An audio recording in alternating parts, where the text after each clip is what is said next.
আসসালামু আলাইকুম। আপনাদের সবাইকে স্বাগত জানাচ্ছি এখনকার আলোচনায়। আপনাদের সঙ্গে আছি আমি সিরাজুল ইসলাম। দর্শক, রাতের ভেতরে অনেক ঘটনা ঘটে গেছে। যেমন সৌদি আরবের পঞ্চম বৃহত্তম তেল স্থাপনায় হামলা চালিয়েছে ইয়েমেনের হুতি সমর্থিত সামরিক বাহিনী। এর পাশাপাশি সৌদি আরবের আসির প্রদেশের আভা শহরের কাছে অবস্থিত আরেকটি বিমান ঘাঁটি খামিস মুশাইদ, এই খামিস মুশাইদ বিমানবন্দরে হামলা চালিয়েছে ইয়েমেনিরা। এর আগে সৌদি আরব ইয়েমেনের হুদাইদা সমুদ্র বন্দরে হামলা চালিয়েছিল। এদিকে ইরানের পক্ষ থেকে নতুন করে ঘোষণা করা হয়েছে। গতকাল খাতামুল আম্বিয়া হেডকোয়ার্টার্সের কমান্ডার জেনারেল আবদুল্লাহি বলেছেন যে একজন ইরানি নাগরিক নিহত হলে তার বিপরীতে একজন মার্কিন সেনাকে হত্যা করা হবে। মানে ইরানের পক্ষ থেকে মারাত্মক রকমের প্রতিশোধের ঘোষণা দেওয়া হলো।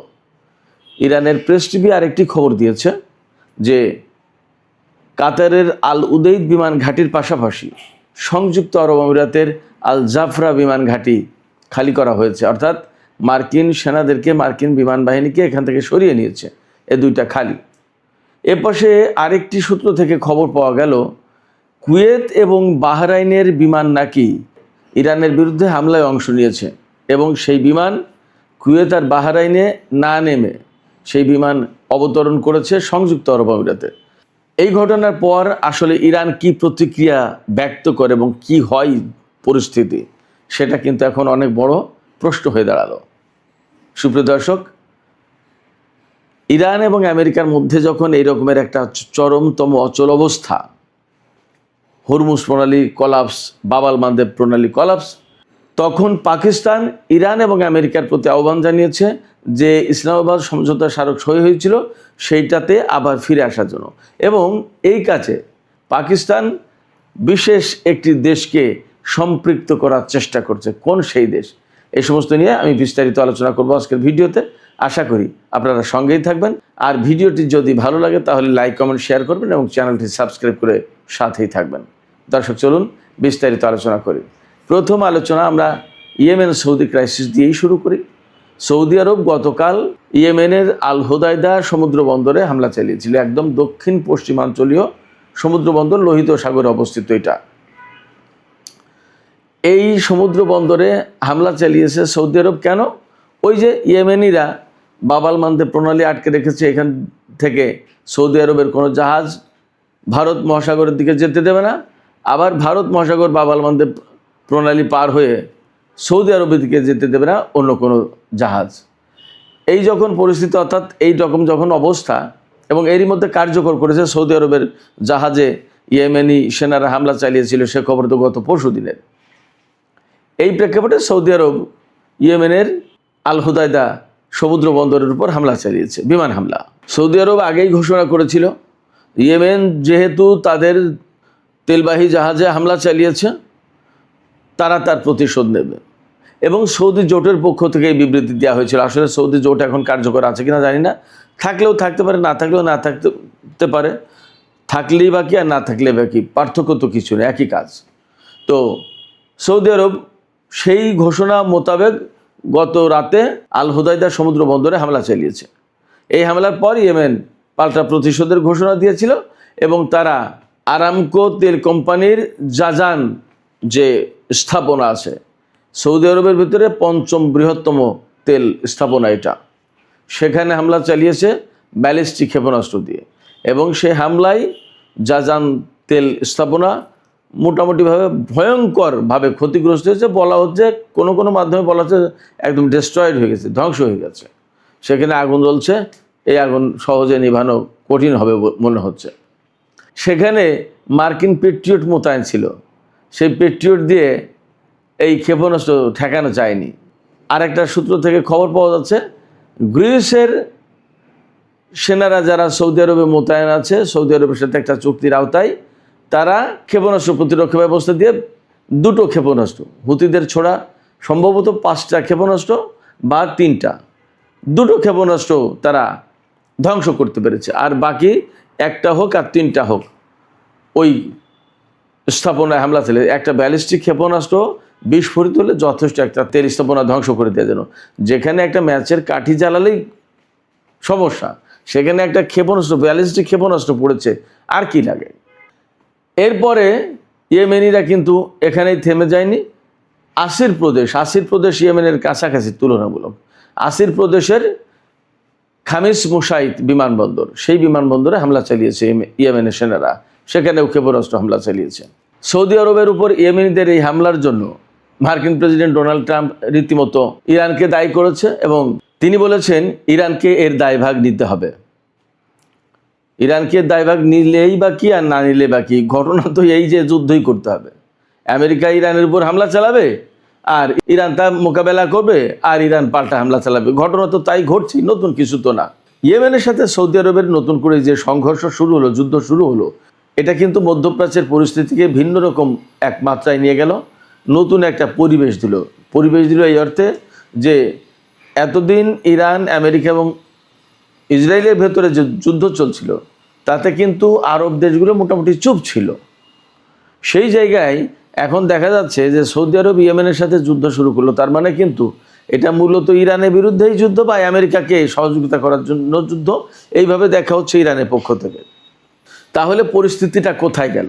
এতদিন মধ্যপ্রাচ্যের পরিস্থিতি নিয়ে যেভাবে ভাবা হচ্ছিল, সম্ভবত সৌদি আরবের আর ইয়েমেনের ভেতরকার এই দ্বন্দ্ব সংঘাত আলাদা রকমের অবস্থা তৈরি করলো এবং যুদ্ধের যে সমস্ত সমীকরণ সেটা আরও জটিল হয়ে গেল।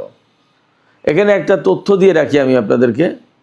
বাবাল মানদেব প্রণালী, যেটা মূলত হুতিরা কন্ট্রোল করে, শুধু হুতিরা কন্ট্রোল করে না, বাবাল মানদেব প্রণালীর অপর দিকে তো অর্থাৎ দক্ষিণ পাশে তো সোমালিয়া, সেখানে তাদেরও একটা নিয়ন্ত্রণ আছে, বাট মূলত কন্ট্রোল করে এখানে হুতিরা। এখানে হুতিরা খুব স্ট্রঙ্গার। তো এই যে বাবাল মানদেব প্রণালী, এই বাবাল মানদেব প্রণালী দিয়ে ইউরোপ, আফ্রিকা এবং এশিয়ার যে ইন্টারনেট কেবল, যেটা সাবমেরিন কেবল, এই সাবমেরিন কেবলের একটা বিরাট অংশ কিন্তু এই দিক দিয়ে অতিক্রম করেছে।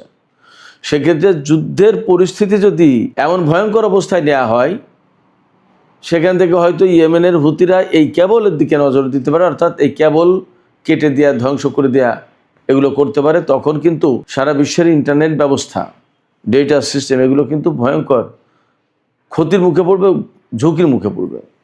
এই সমস্ত টেকনিক্যাল দিক, এই সমস্ত যে কৌশলগত দিক, এই বিষয়গুলো আমেরিকা, সৌদি আরব তাদেরকে মাথায় নেওয়া উচিত বা মাথায় নিয়েছে মনে হচ্ছে। আমরা দেখতে পাচ্ছি আমেরিকা ইরানের বিরুদ্ধে বড় হামলা চালানোর কথা বলেও কিন্তু এখনও হামলা চালায়নি সেই রকমের। আমেরিকা হামলা চালাতে চাইছে, ইসরায়েল তাকে সাপোর্ট দিচ্ছে, বাট হামলা হলে তার পরিণতি কী হবে সেটা কিন্তু ভাবতে হচ্ছে। এবং এই ব্যাপারে সম্ভবত বিশ্বের গুরুত্বপূর্ণ দেশগুলো আমেরিকাকে বারবার সতর্ক করে দিচ্ছে যে এই ধরনের বড় হামলা হলে তার পরিণতি কিন্তু অন্যরকম হতে পারে। বাবাল মানদেব প্রণালী, হরমুজ প্রণালী বন্ধ, এটা খুলবে না ইরান এবং হুতিরা যতক্ষণ পর্যন্ত সমস্যার সমাধান না হচ্ছে। এটা গেল একটা দিক। আরেকটা দিক হচ্ছে হরমুজ প্রণালী এবং বাবাল মানদেব প্রণালী, দুই প্রণালী দিয়েই এই রকমের গুরুত্বপূর্ণ সাবমেরিন কেবল গেছে, যেটা সারা বিশ্বের ইন্টারনেট এবং ডেটা সিস্টেমের সাথে জড়িত। এইগুলোতে যদি ইরানিরা বা ইয়েমেনিরা হাত দেয় তাহলে কিন্তু সারা বিশ্ব কলাপস হয়ে যাবে। এগুলো মাথায় রাখতে হচ্ছে। সুপ্রিয় দর্শক, আলোচনার শুরুর দিকে যে কথা বলছিলাম, ইরানের পক্ষ থেকে একটা গুরুত্বপূর্ণ ঘোষণা এসেছে। ইরানের খাতামুল আম্বিয়া হেডকোয়ার্টার্স, যেটা তার কমান্ডার জেনারেল আবদুল্লাহি, তিনি গতকাল ঘোষণা করেছেন মার্কিন হামলায় যদি একজন ইরানি নাগরিক নিহত হয়, তার বিপরীতে ইরান একজন মার্কিন সেনার জীবন নিয়ে নেবে, অর্থাৎ একজন মার্কিন সেনাকে হত্যা করবে। এটা একদম ওপেন ডিক্লারেশন, এটা আমার কোনো ব্যাপার না এবং এটা আমার কোনো দাবি না। ইরানের পক্ষ থেকে এই ঘোষণা দেয়া হয়েছে। তার মানে কি? তার মানে হচ্ছে ইরান এই যুদ্ধের ব্যাপারে আরও অনেক বেশি শক্তিশালী অবস্থানে চলে গেল, শক্ত অবস্থানে চলে গেল। অর্থাৎ আমেরিকাকে আর কোনো মতে ছাড় দেওয়ার ইচ্ছা তাদের নেই, ছাড় দেওয়ার মানসিকতা ইরানি সেনাবাহিনীর ভেতরে এখন আর নেই, সেটা কাজ করছে না। তার আগে ইরান ঘোষণা করেছিল যে ইরান এখন যুদ্ধের নীতিতে চোখের বদলে চোখ এটা অনুসরণ করবে, অর্থাৎ যেরকম ক্ষতি ইরানও সেই রকম শত্রুপক্ষের উপরে সেরকম ক্ষতি করে দেওয়ার চেষ্টা করবে। এর জবাবে আমেরিকার পররাষ্ট্রমন্ত্রী মার্কো রুবিও বলেছিলেন যে ইরান তো চোখের বদলে চোখ নেবে আর আমরা চোখের বদলে মাথা নেব। তার মানে আমেরিকা আরও হত্যাকাণ্ড বেশি চালানোর ঘোষণা দিয়েছিল। তারপরে ইরানের খাতামুল আম্বিয়া হেডকোয়ার্টার্সের যিনি কমান্ডার জেনারেল আবদুল্লাহি বলছেন যে একজন ইরানি নাগরিক নিহত হলে একজন মার্কিন সেনাকে হত্যা করা হবে। এবং সম্ভবত এই কথা বলার সুযোগ পাচ্ছে ইরান এই জায়গা থেকে মধ্যপ্রাচ্যের ঘাঁটিগুলো কিন্তু একদম ঝরঝরে করে দিয়েছে। অর্থাৎ কুয়েত, বাহরাইন, সংযুক্ত আরব আমিরাত, কাতার, ইরাক, এই সমস্ত জায়গায় যে সমস্ত আমেরিকার ঘাঁটি ছিল সেই ঘাঁটিগুলো বেশিরভাগই তছনছ হয়ে গেছে। যখন তছনছ হয়ে গেছে তখন মার্কিন সেনারা সেখানে কিন্তু খুব নিরাপদ না। তো যখন নিরাপদ না, তখন ইরানের পক্ষ থেকে তাদের হত্যা করা কিন্তু খুব একটা কঠিন কাজ না বলে মনে হচ্ছে। আমরা একটা বিষয় খেয়াল করেছি, আমেরিকা ইসরায়েলের হামলায় ইরানের ব্যাপক বেসামরিক নাগরিক নিহত হয়েছে এবং তো সম্ভবত 4000-5000 মানুষ নিহত হয়ে গেছে এই গত 40 দিনের যুদ্ধে এবং এই 12-13 দিনের যুদ্ধে। কিন্তু অপরদিকে খেয়াল করে দেখুন, ইরানের হামলায় যত জায়গায় হামলা চালিয়েছে, ইসরায়েল থেকে শুরু করে ইরাক, কুয়েত, সৌদি আরব, সংযুক্ত আরব আমিরাত, কাতার, বাহরাইন, ওমান, জর্দান, কোনো জায়গায় কিন্তু বেসামরিক লোকজন নিহতের ঘটনা নেই। ইরান কিন্তু একটা যুদ্ধের নীতি অনুসরণ করে চলছে। ইরান বলছে এটা ইসলামের নীতি, বেসামরিক লোকজন তো দায়ী না, তাদেরকে হত্যা করার কোনো সুযোগ ইসলাম রাখেনি। এমনকি ইরানের হামলায় আমেরিকা বা ইসরায়েলের সেনাবাহিনীর লোকজনও কিন্তু কম নিহত হয়েছে। তার মানে দাঁড়াচ্ছে যে ইরান কিন্তু বেসিক্যালি মানুষকে হত্যার জন্য, সে হোক সেনা অথবা বেসামরিক লোকজন, মানুষ হত্যার জন্য চেষ্টা করছে না। কি চেষ্টা করছে? যুদ্ধের কৌশল আমার কাছে যা এতদিন পর্যবেক্ষণে মনে হয়েছে, ইরান চেষ্টা করছে মধ্যপ্রাচ্যে আমেরিকার যত ঘাঁটি আছে সমস্ত ঘাঁটি ধ্বংস করে দেওয়ার জন্য এবং ঘাঁটিতে রাখা ক্ষেপণাস্ত্র প্রতিরক্ষা ব্যবস্থা, বিমান প্রতিরক্ষা ব্যবস্থা, আকাশ প্রতিরক্ষা ব্যবস্থা, radar system, early warning system, electronic warfare system, jamming system, তারপরে আপনার কমান্ড অ্যান্ড কন্ট্রোল সেন্টার, যত যা কিছু আছে, অর্থাৎ সিস্টেম, লজিস্টিক সাপোর্ট এবং তাদের যন্ত্রপাতি, সামরিক সরঞ্জাম, বিমান, আদার যত যা কিছু, এগুলো ধ্বংস করে দেওয়ার চেষ্টা করছে। ক্ষেপণাস্ত্র প্রতিরক্ষা ব্যবস্থা, থার্ড, পেট্রিয়ট, এই সমস্ত। মানুষ হত্যার দিকে কিন্তু তারা নজর দেয়নি, এটা আমার কাছে মনে হয়েছে। তো ইরান এই জায়গা থেকে এখন সরে আসার কথা বলছে, সম্ভবত ওই যে মার্কিন পররাষ্ট্রমন্ত্রী যে ঘোষণা দিয়েছেন যে আমরা চোখের বদলে মাথা নেব, চোখের বদলে চোখ না, চোখের বদলে মাথা নেব। তো যখন চোখের বদলে মাথা নেবে, এটা কিন্তু মারাত্মক ঘোষণা। তার মানে চোখ, ধরুন কোনো একটা মানুষের একটা চোখ হারালো, তখন কিন্তু তার আর একটা চোখ থাকে, দেখতে পারে, এমনকি সে জীবিত থাকতে পারে, বেঁচে থাকে। কিন্তু মাথা নিয়ে নিলে কোনো মানুষের আর বেঁচে থাকার কোনো উপায় নেই, সে কিন্তু ডেড, মরে যাবে। তো ইরান ঘোষণা দিয়েছে চোখের বদলে চোখ, অর্থাৎ যতটুকু ক্ষতি করবে আমরাও ততটুকু ক্ষতি করব। আর আমেরিকা বলছে কি যে তারা চোখের বদলে চোখ নেবে, আমরা চোখের বদলে মাথা নেব, তার মানে প্রাণহানির ঘটনা ঘটাবো। এই জায়গায় এখন ইরান বলছে যে ব্যাপারটা যদি এমন হয় যে একজন ইরানি নাগরিক নিহত হচ্ছে, তাহলে আমরা একজন আমেরিকান সেনাকে হত্যা করব। অর্থাৎ দুই পক্ষ কিন্তু একেবারে মুখোমুখি অবস্থানে দাঁড়িয়ে গেল মানুষ হতাহতের ব্যাপারে। এবং আমি আগেই বলেছি যে ইরান সম্ভবত এই ঘোষণা দেওয়ার সুযোগ পাচ্ছে মধ্যপ্রাচ্যে মার্কিন ঘাঁটিগুলো একদম নাজুক অবস্থায় পড়েছে এই কারণে। এই জায়গা থেকে নতুন একটা খবর হচ্ছে, আমি গত 2 দিন আগে বলেছিলাম যে কাতারের আল উদেইদ বিমান ঘাঁটি থেকে বিমান সেনাদেরকে সব সরিয়ে নিয়েছে। নতুন খবর হচ্ছে শুধু আল উদেইদ বিমান ঘাঁটি না, আল জাফরা বিমান ঘাঁটি, অর্থাৎ যে সংযুক্ত আরব আমিরাতের মার্কিন সবচেয়ে বড় ঘাঁটি, এই আল জাফরা বিমান ঘাঁটি, সেখান থেকেও বিমান এবং সামরিক বাহিনীর লোকজনকে সরিয়ে নেওয়া হয়েছে। দুটো কারণ হতে পারে। একটা কারণ হচ্ছে যে এই সমস্ত জায়গায় সেনা, বিমান, এই সমস্ত রাখলে আর ইরানের উপর যদি আমেরিকা যে বৃহৎ হামলা চালানোর পরিকল্পনা করছে, মধ্যপ্রাচ্যে 100 রিফুয়েলিং ট্যাঙ্কার বিমান রেখেছে ইরানের উপর ভয়াবহ হামলা চালাবে বলে, যদি সেই হামলা চালায় তাহলে ইরানও পাল্টা হামলা চালাবে এবং এই সমস্ত বিমান ঘাঁটি একেবারে তছনছ করে দেবে, ধ্বংস করে দেবে। আমার দৃষ্টিতে এখনও ইরান নিয়ন্ত্রিত যুদ্ধ করছে, অল্প অল্প অল্প করে, কিন্তু আমেরিকা যখন একদম চূড়ান্ত যুদ্ধ শুরু করবে, ওই রকম ভয়াবহ হামলা চালাবে, তখন ইরানও কিন্তু একইভাবে হামলা চালাবে। তাহলে এখানে প্রচুর সংখ্যক বিমান এবং সেনা নিহত, হতাহত হওয়ার সম্ভাবনা, আশঙ্কা আছে। সেই জায়গা থেকে এদেরকে সরিয়ে নিচ্ছে, এটা একটা কারণ হতে পারে। আর একটা কারণ হতে পারে যে ইরানের হামলার মুখে আসলে এই ঘাঁটিগুলো আর তো আস্ত থাকছে না। সেক্ষেত্রে সমস্ত বিমান, সেনা এগুলো সব মারাত্মক নিরাপত্তাহীনতার মধ্যে পড়েছে। অতএব ধীরে ধীরে ধীরে ধীরে এদেরকে সরিয়ে নেওয়াই ভালো। এখানে আমি একটা কনক্লুশন টানতে চাই এইভাবে, যে আমেরিকা যে কারণেই সরিয়ে নিক না কেন, মধ্যপ্রাচ্যের যে পরিস্থিতি তৈরি হয়েছে তাতে কখনো মধ্যপ্রাচ্যের দেশগুলোর কাছে আমেরিকা আর এই অবস্থা তৈরি করতে পারবে না যে আমেরিকার নিরাপত্তা ব্যবস্থার উপরে ভরসা করা যায়। এবং যদি মধ্যপ্রাচ্যের এই সমস্ত ঘাঁটি আমেরিকাকে ছেড়ে চলে যেতে হয়, তাহলে এই সমস্ত ঘাঁটিতে আমেরিকা আর সহজে ফিরে আসতে পারবে কিনা সেটা নিয়ে সন্দেহ আছে। এরই মধ্যে আমি কিন্তু বলেছি, বিভিন্ন সামাজিক মাধ্যমে এই ফুটেজ ছড়িয়ে পড়েছে। বাহরাইন, সংযুক্ত আরব আমিরাত, সৌদি আরব, বিভিন্ন জায়গায় সাধারণ লোকজন বিক্ষোভ করছে আমেরিকার ঘাঁটি থাকার ব্যাপারে। তো সামগ্রিক প্রেক্ষাপটে যুদ্ধের চূড়ান্ত একটা অবস্থায় মনে হয় পৌঁছে গেছে। প্রস্তুতি দুই পক্ষেরই আছে। এবং এর প্রেক্ষাপটে আমি আর একটা ভিডিও দেখলাম যেখানে বলা হচ্ছে মাটির নিচেই, ইরানে মাটি তো আসলে এরকম আমাদের মতো নরম মাটি না, সব পাথুরে মাটি, পাহাড় তো, পুরো দেশটাই পাহাড়ের উপরে। খুব কমই সাধারণ মাটি, চাষবাসের মাটি আছে, খুব কম। তো সেই মাটির নিচেই 600 মিটার গভীরে, 600 ফুট না, 600 মিটার গভীরে ইরানের গোপন বিমান ঘাঁটি আছে, যেখানে বিমান রাখা আছে ইরানের সমস্ত যুদ্ধ বিমান। সেই যুদ্ধ বিমানগুলো এখন প্রস্তুত অবস্থায় দেখা যাচ্ছে, সেখানে প্র্যাকটিস চলছে। যে কোনো সময় ইরান হামলায় ব্যবহার করবে এই সমস্ত বিমান। দুটো ভিডিও দেখলাম আমি। একটা ভিডিও হচ্ছে এই গোপন ঘাঁটিতে বিমানের প্র্যাকটিস, বিমান আসছে যাচ্ছে এরকম। আর একটা ভিডিও ফুটেজ দেখলাম যে ইরানের ফ্যান্টম বিমান দিয়ে পারস্য উপসাগর এলাকায় টহল দেওয়া হচ্ছে।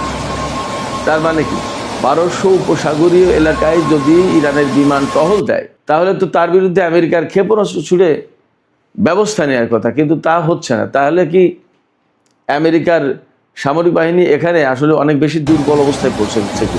এবং আমি অনেকদিন আগের থেকে একটা কথা বলে আসছিলাম যে ইরানের বিমান বাহিনী কার্যকর ব্যবস্থা নেবে অ্যাক্টিভ হবে যুদ্ধের একটা শেষ পর্যায়ে গিয়ে, যখন আমেরিকার এই অঞ্চলে বিমান প্রতিরক্ষা ব্যবস্থা ভেঙে পড়বে, তখন হয়তো ইরান বিমান ব্যবহার করবে এবং বাকি কাজ সম্পন্ন করবে। অর্থাৎ ক্ষেপণাস্ত্র এবং ড্রোন মেরে এই অঞ্চলের মার্কিন ঘাঁটিগুলো যতটা ক্ষতিগ্রস্ত করে দিয়েছে, তারপরেও কিছু কিছু থেকে যাবে।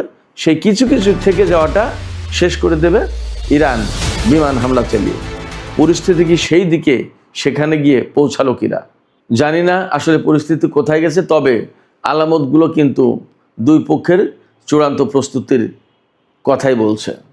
এপাশে আর একটা ছোট্ট খবর দিয়ে আমি শেষ করি। সামাজিক যোগাযোগ মাধ্যম এক্সের একটা পোস্টে দেখলাম, নির্ভরযোগ্য পোস্ট, বাট আমি একদম নিশ্চিত বলছি না, কিন্তু খবরটা এরকম যে 2-3 দিন আগে ইরানের বিরুদ্ধে হামলা চালিয়েছে মার্কিন বাহিনী। সেই হামলার সাথে বাহরাইন এবং কুয়েতের যুদ্ধ বিমান অংশ নিয়েছে। বাহরাইন এবং কুয়েতের এই বিমানগুলো পরবর্তীতে সংযুক্ত আরব আমিরাতের একটা বিমান ঘাঁটিতে অবতরণ করেছে। বাহরাইন এবং কুয়েতে নামেনি। বাহরাইন কুয়েতে নামেনি কেন এটা পরিষ্কার না। হতে পারে যে তারা হয়তো ভয় পাচ্ছিল যে ইরান পাল্টা হামলা চালাবে যে কোনো মুহূর্তেই। এখানে নতুন একটা ডাইমেনশন আমি বলি, কুয়েত এবং বাহরাইন যদি ইরানের বিরুদ্ধে হামলায় অংশ নেয়, তাহলে এমন সম্ভাবনা বা এমন আশঙ্কা থেকে যাচ্ছে যে ইরান এই দুটো রাষ্ট্রের বিরুদ্ধে এবার ব্যবস্থা নিতে পারে। এতদিন কিন্তু মার্কিন ঘাঁটিগুলোর উপরে হামলা চালিয়েছে ইরান, এবার এখন সরাসরি কুয়েত দেশ হিসেবে কুয়েতের এবং বাহরাইনের বিরুদ্ধে হামলা চালাতে পারে ইরান, এমন আশঙ্কা থেকে যাচ্ছে। হয়তো বা এখানে ইরান যাচাই বাছাই করে দেখার চেষ্টা করছে যে কী ঘটেছে। যদি বাহরাইন এবং কুয়েত ইরানের বিরুদ্ধে সরাসরি বিমান হামলায় অংশ নেয়, তাহলে হয়তো দেশ হিসেবে কুয়েত এবং বাহরাইন ইরানের হামলার মুখে পড়তে যাচ্ছে। জানি না কি হচ্ছে কি হবে, তবে আগামী 2-4 দিনের ভেতরে মনে হয় পরিস্থিতি অনেক কিছু পরিষ্কার হবে। আর সৌদি আরব আর ইয়েমেন যে নতুন করে সংঘাতে জড়ালো, এতেও আমি আগেই বলেছি মধ্যপ্রাচ্যের পরিস্থিতি ভিন্ন রূপ পেল, ভিন্ন মাত্রা পেল। দেখা যাক আসলে পরিস্থিতি কোথায় গিয়ে শেষ হয়। সুপ্রিয় দর্শক, এখনকার আলোচনা এখানে শেষ করতে চাইছি। আলোচনা শেষের আগে আমি আপনাদের কাছে জিজ্ঞেস করতে চাই, আপনাদের মতামত জানার চেষ্টা করছি যে এই যে সৌদি আরব এবং ইয়েমেন নতুন করে যুদ্ধ সংঘাতে জড়ালো, এটা কতটা মধ্যপ্রাচ্যের মুসলিম দেশগুলোর স্বার্থে হলো, নাকি এটা বেসিক্যালি আমেরিকা ইসরায়েলের স্বার্থ সংরক্ষণ করবে? অর্থাৎ এই যুদ্ধ থেকে কি আলটিমেটলি আমেরিকা লাভবান হবে, নাকি মধ্যপ্রাচ্যের দেশগুলো লাভবান হবে? কি মনে হয় আপনাদের? আপনাদের মতামত কমেন্টে জানাতে পারেন। আর ভিডিও ভালো লাগলে লাইক কমেন্ট শেয়ার করবেন এবং চ্যানেলটি সাবস্ক্রাইব করে সাথেই থাকবেন।